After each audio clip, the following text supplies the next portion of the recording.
अस्सलाम वालेकुम, मैं हूं अदील इम्तियाज़ और आप देख रहे हैं तख्ती ऑनलाइन। लर्निंग साइंस में आज हम बात करने जा रहे हैं नोट्स मेकिंग की। मैं आपको ये बताना चाहता हूं कि दुनिया की बड़ी बड़ी यूनिवर्सिटीज़ अपनी वेबसाइट्स पर बताती हैं कि बच्चों ने नोट्स कैसे लेने।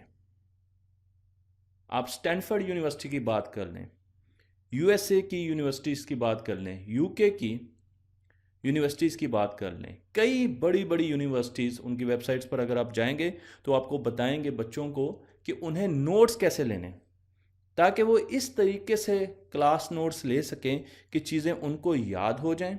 और दूसरी बात यह कि जब वो रिवाइज करें आकर रीस्टडी करें तो उनको ज़्यादा परेशानी ना हो, इन्फॉर्मेशन फ़ौरन उनको मिल जाए। लेकिन हम चलते हैं आज हिस्ट्री की तरफ। नोट्स टेकिंग में सबसे पहले हम बात करेंगे पेपर की। पेपर और इंक, स्याही, इजिप्शियंस ने बनाई। उन्होंने चीज़ों को लिखना शुरू किया और उसके बाद यूनानी आए जिन्होंने किताबें लिखी, मैन्युस्क्रिप्ट्स लिखे, जो कि मैं आपको यहाँ पर दिखा भी रहा हूँ, नोट्स बनाए। मुसलमान जब आए अपनी पीक पर तो उन्होंने बैतुल हिकमा बनाया, जहाँ पर हर शाम को साइंसदान इकट्ठे होते थे और वो आपस में साइंटिफिक डिस्कशंस करते थे और वहाँ पर नोट्स भी बनाए जाते थे। किताबें भी लिखी गई उस ज़माने में, नोट्स भी लिखे गए। लेकिन नोट्स टेकिंग को सबसे ज़्यादा जो इसको पजीराई मिली वो 14वीं सदी में मिली, जब हमने प्रिंटिंग प्रेस बनाया तो नोट्स टेकिंग काफ़ी ज़्यादा उसको वसअत मिली। लेकिन आज भी हम जब नोट्स बनाते हैं तो उसका जो बेहतरीन तरीका है वो 1950 में बनाया गया। हमारे स्कूलों में नहीं बताया जाता, हमारी यूनिवर्सिटीज़ में नहीं बताया जाता है, लेकिन 1950 में डॉक्टर वॉल्टर पार्क, जो कि कॉर्नेल यूनिवर्सिटी के प्रोफेसर थे, न्यूयॉर्क की यूनिवर्सिटी है, उन्होंने एक तरीका बताया नोट्स बनाने का जिसे कॉर्नेल नोट्स कहा जाता है। और बहुत सी यूनिवर्सिटीज़ में आज भी, बाहर की यूनिवर्सिटीज़ में, इस तरीके से नोट्स बनाने को कहा जाता है। और भी तरीके हैं जो कि हम डिस्कस करेंगे, लेकिन सबसे ज़्यादा फॉलो किया जाने वाला ये तरीका है। मैं आपको कुछ रिसर्च भी बता देता हूं ताकि हमें पता चले कि हमें नोट्स बनाने की ज़रूरत क्यों है। तो सबसे पहले मैं आपको लेके चलता हूं केनेथ ए केरा की तरफ। ये डॉक्टर हैं, नेब्रास्का यूनिवर्सिटी, अगेन यूएसए की, और इन्होंने बहुत ज़्यादा रिसर्च की उन चीज़ों पर, उन पेपर्स पर कि क्या नोट्स बनाने चाहिए कि नहीं बनाने चाहिए। इनका ख्याल है कि जब हम नोट्स बनाते हैं, एक एवरेज स्टूडेंट जब नोट्स बनाता है तो वो 1/3 इंफॉर्मेशन सिर्फ उसमें लिख सकता है, क्योंकि उसको नोट्स बनाने की, इंफॉर्मेशन मैनेजमेंट की और इंफॉर्मेशन प्रेजेंटेशन की तरीके नहीं बताए जाते। उसको पता नहीं है कि इंफॉर्मेशन को लिखना कैसे है और उसको प्रेजेंट कैसे करना है। इस वजह से बच्चे सिर्फ 1/3 इंफॉर्मेशन रिकॉर्ड कर पाते हैं अपने नोट्स में, जिसको वो आहिस्ता आहिस्ता फिर दोबारा देखते रहते हैं।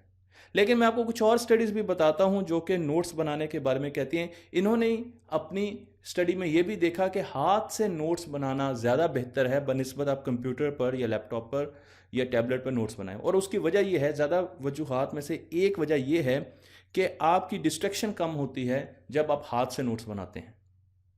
लेकिन जब आप कंप्यूटर पर बात कर रहे होते हैं या नोट्स बना रहे होते हैं तो फेसबुक भी ऑन होती है, यूट्यूब भी चल रही होती है, तो डिस्ट्रैक्शंस बहुत होती हैं। इस वजह से टाइम बहुत ज़्यादा लगता है और इन्फॉर्मेशन रिकॉर्डिंग कम होती है, ये इनका कहना है।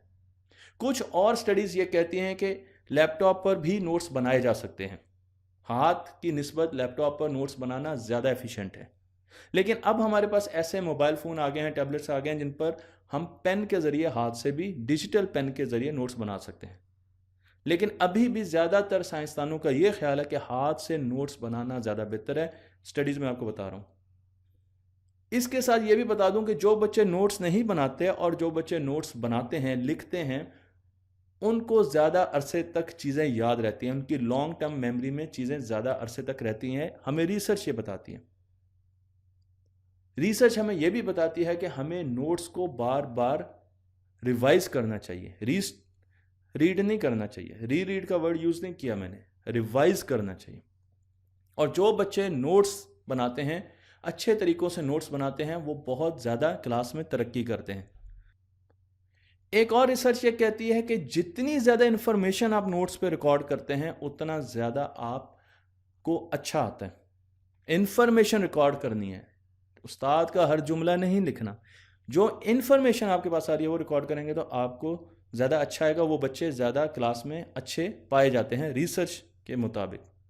तो मैं अब आपको 3 नोट्स लेने की टेक्निक्स के बारे में बताने जा रहा हूँ। कॉर्नर नोट्स एक है, लेकिन जो पहली टेक्निक हम डिस्कस करेंगे उसे हम कहते हैं स्केच नोटिंग। इसका मतलब ये है कि जो चीज़ें हम देख रहे हैं या टीचर हमें क्लास में बता रहे हैं उनको स्केच करना शुरू कर दें, ड्राइंग्स बनाना शुरू कर दें, ग्राफ बनाना शुरू कर दें। टेक्स्ट में कम से कम लिखें लेकिन स्केचिंग ज़्यादा करें। और ये एक बहुत अच्छा तरीका है, गोया कि हम जानते हैं कि तस्वीरों से हमें निस्बतन चीज़ें बेहतर समझ आती हैं और हमारी लॉन्ग टर्म मेमोरी में भी जल्दी चली जाती हैं। स्केच नोट्स में आपको यहाँ पर उसकी मुख्तलिफ़ किस्म की शक्लें दिखा रहा हूँ, इकसाम दिखा रहा हूँ, तो ये एक बहुत अच्छा तरीका है जिससे बहुत ज़्यादा पजीराई मिले। और उसके बाद हम आते हैं डॉक्टर कॉर्नल के नोट्स की तरफ। मैं आपको यहाँ पर एक सफ़ा दिखा रहा हूँ जिसके हमने 3 हिस्से किए। आप डेट लिख दें, टाइम लिख दें, सब्जेक्ट लिख दें, लेकिन जो 3 हिस्से हमने उसमें किए हैं उसमें जो राइट साइड पर अपर पोर्शन है उसमें हमने की पॉइंट्स लिखने, हमने इंपॉर्टेंट पॉइंट्स लिखने हैं, हमने इंफॉर्मेशन लिखनी है, इंपॉर्टेंट डेट्स लिखनी है, लोकेशंस लिखनी है, जगह का नाम, लोगों के नाम, ऐसी चीज़ें लिखनी है जो टीचर ने कहा कि ये बड़ी इंपॉर्टेंट है, उनको नोट कर दें। जुमले के पूरे जुमले लिखने की ज़रूरत नहीं है, उन चीज़ों को हमने नोट करना है। तो जो आप नोट्स बना रहे होंगे वो सिर्फ राइट साइड पे बना रहे होंगे। जो लेफ्ट साइड है बड़ी इंपॉर्टेंट है। ऊपर लेफ्ट साइड का जो आपका कॉलम है उसमें आपने की पॉइंट्स लिखने हैं कि जो आज चीज़ हमने की है इसमें की पॉइंट्स क्या हैं, 3, 4, 5 की पॉइंट्स क्या हैं। अगर मैं इनकी हेडिंग्स बनाना चाहूँ तो वो क्या हैं। और साथ आपने क्वेश्चंस भी लिखने हैं। अब क्वेश्चन लिखने में 2 किस्म की चीज़ें इस्तेमाल होती हैं। कुछ लोग ये कहते हैं कि क्वेश्चन लिखेंगे, ये इस क्वेश्चन का आंसर राइट साइड पर लिखा गया, वो नोट्स बनाए गए।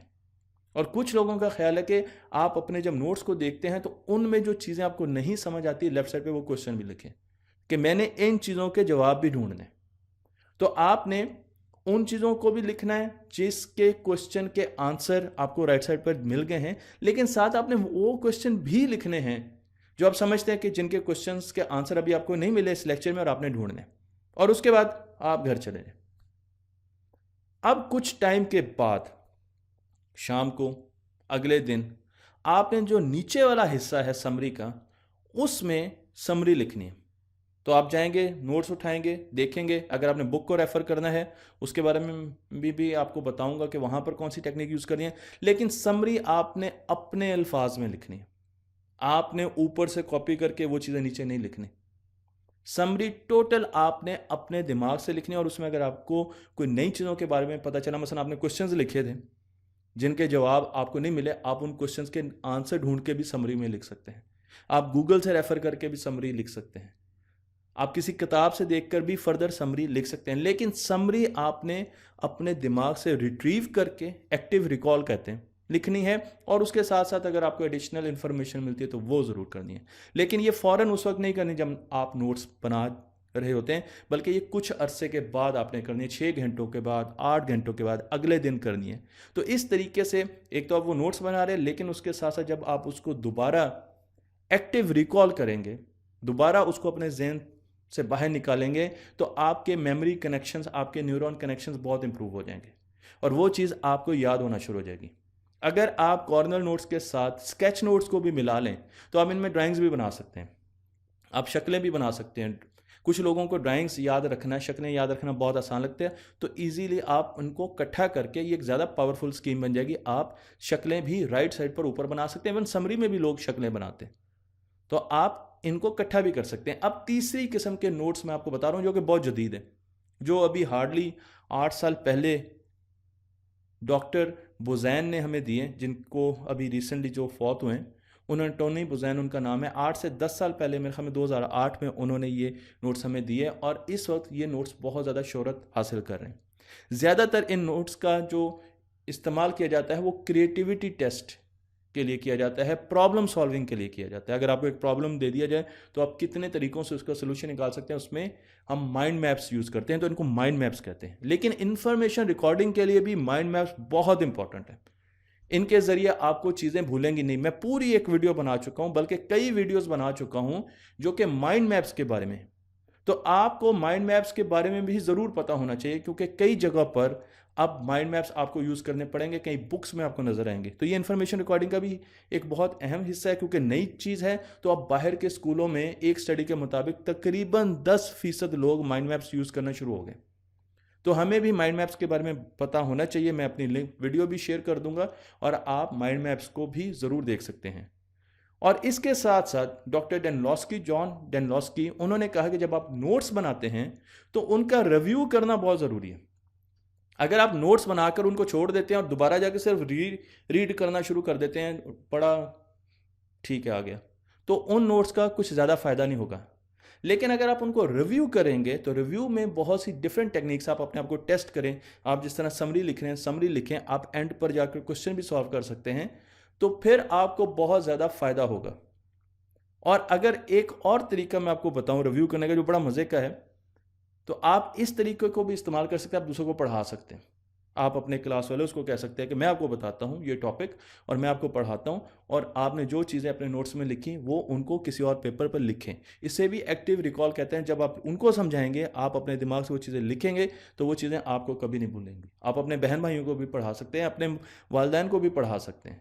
तो डॉक्टर डेनलॉस्की ये कहते हैं कि अगर आप उन नोट्स को बार बार रिव्यू नहीं करेंगे तो वो बहुत जल्दी भूल जाएंगे और आपको उनका फ़ायदा नहीं होगा। तो मुझे उम्मीद है कि कॉर्नर नोट्स विद स्केचेस और माइंड मैप्स, ये दो किस्म के नोट्स आप ज़रूर देखेंगे, इन पर फर्दर स्टडी करेंगे, अपनी कॉपीज़ पर इनको लेकर आएंगे, एक्सपेरिमेंट करेंगे। थोड़ा सा मुश्किल होगा शुरू में, लेकिन जब आप बाद में इनको रिव्यू करेंगे तो आपको अंदाज़ा होगा कि इसमें कितनी आसान तरीके से नॉलेज और इन्फॉर्मेशन स्ट्रक्चरिंग होती है और आपको आसानी से चीज़ें मिल जाएंगी।